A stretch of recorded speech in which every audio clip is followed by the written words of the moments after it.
You ever heard of the smell test, that something just don't smell right? That's just how I feel. Like, when Joe Flacco got demoted, y'all, I was like, okay, he should be the QB3, because why would you bench him and then leave him as the QB2 when you're elevating Dylan Gabriel to the QB1 and Shedeur Sanders is right there starving and waiting for an opportunity? So I looked at it like that, and I just said to myself, okay, but that's how it goes. Joe Flacco's a veteran. Kevin Stefanski, knows what he's doing as a coach, etc. But then something like this happens. We're supposed to sit here and believe that Bailey Zappi is a guy that's the QB2 on this squad. Really, that's what we're doing now.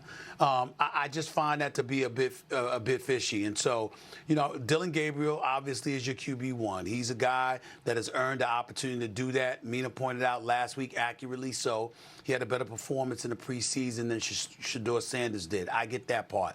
Shedeur Sanders played well, albeit against Carolina. Obviously, in another game in the preseason, not so much. And I get that part too. And of course, I get the fact that he's practicing with the team every day, so the coach knows. I'm just finding it hard to believe that it's so difficult to name him a QB2, especially when you say you're so invested in the kid's development.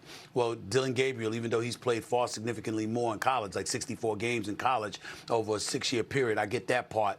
But still in all, I don't like how this feels. I just don't.